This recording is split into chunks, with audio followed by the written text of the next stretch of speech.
अयोध्या के बाबरी मस्जिद को गिराने की बड़ी कीमत तत्कालीन मुख्यमंत्री कल्याण सिंह को चुकानी थी।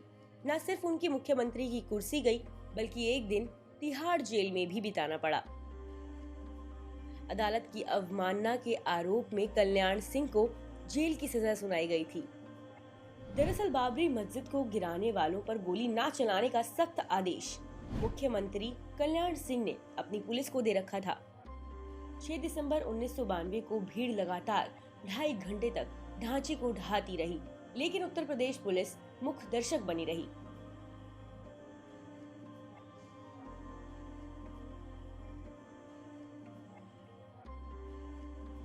इसकी कीमत तो कल्याण सिंह को चुकानी ही थी।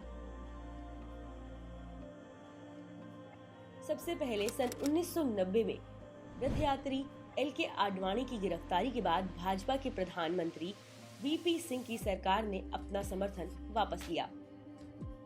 इस तरह मंदिर आंदोलन के कारण ही केंद्र की VP सरकार गिरा दी गई।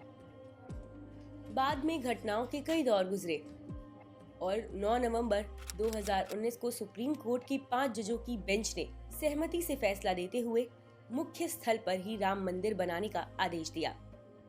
सुप्रीम कोर्ट के उस निर्णय पर प्रतिक्रिया व्यक्त करते हुए कल्याण सिंह ने कहा कि मेरे दिल में आशंका थी कि भव्य राम मंदिर बन जाए। अब अंतिम इच्छा यही है कि मेरे जीवन काल में मंदिर बनकर तैयार हो जाए तो मैं शांति से मृत्यु को वरण कर सकूं। मैं चाहता हूं कि वहां दुनिया का सबसे बड़ा और भव्य मंदिर बने।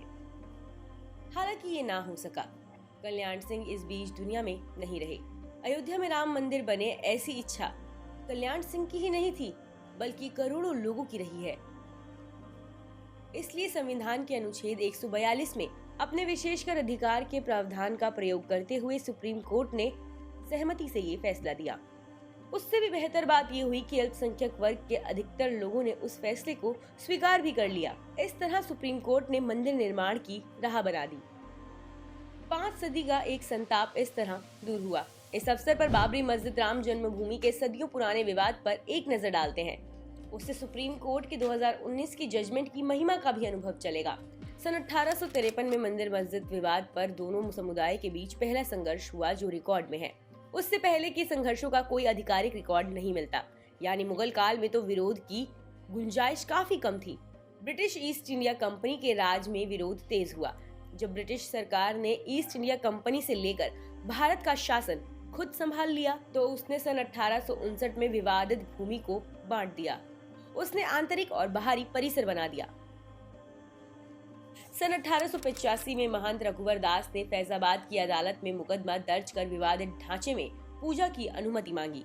सन 1886 में फैजाबाद की अदालत ने कहा कि ये दुर्भाग्यपूर्ण है कि मस्जिद हिंदुओं के पवित्र स्थल पर बनी है, लेकिन इस केस के यहाँ आने में देर हुई। 22 और 23 दिसंबर 1949 के बीच की रात में विवादित ढांचे के केंद्र में रामलला की मूर्ति स्थापित कर दी गई। हनुमानगढ़ी के महंत स्वामी अभिराम दास और उनके करीब 50 साथियों ने ये काम किया। वह मूर्ति चंदा करके 45 रुपए में खरीदी गई थी। अभिराम दास मूल रूप से बिहार के मधुबनी के मूल निवासी थे। ये संयोग ही है कि बिहार के ही भाजपा नेता कामेश्वर चौपाल ने 9 नवंबर 1989 को मंदिर निर्माण के शिलान्यास की पहली ईंट विवादित ढांचे के नजदीक रखी थी। सरकार ने शिलान्यास की अनुमति दे दी थी। चौपाल अनुसूचित जाति से आते हैं।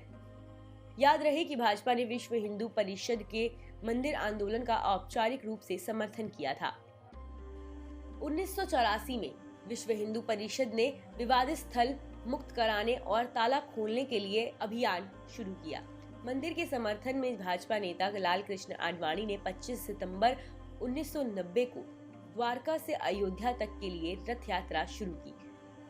पहले तो बिहार में प्रवेश करते ही उन्हें गिरफ्तार करने की योजना थी, लेकिन तब धनबाद के DC अफजल अमानुल्लाह थे। वे सैयद शहाबुद्दीन के दामाद थे। शहाबुद्दीन बाबरी मस्जिद एक्शन कमेटी के नेता थे।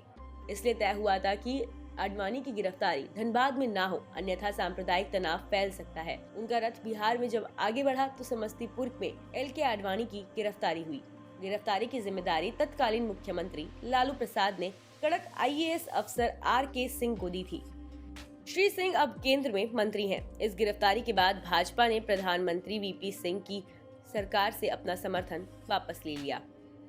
इस तरह राम मंदिर आंदोलन ने केंद्र की वीपी सरकार को गिरा दिया। तब ये बात भी कही जा रही थी कि सन 1990 में मंडल आरक्षण की घोषणा नहीं होती तो आडवाणी की रथ यात्रा भी नहीं होती। आरोप था कि मंडल आरक्षण ने जातियों के बीच दरार बढ़ाई। दूसरी ओर राम रथ यात्रा ने हिंदू एकता मजबूत की। खैर, वीपी सिंह के पतन के बाद कांग्रेस के समर्थन से चंद्रशेखर की सरकार बनी। उस सरकार के भी गिर जाने के बाद चुनाव हुआ और कांग्रेस के पीवी नरसिम्हा राव प्रधानमंत्री बने।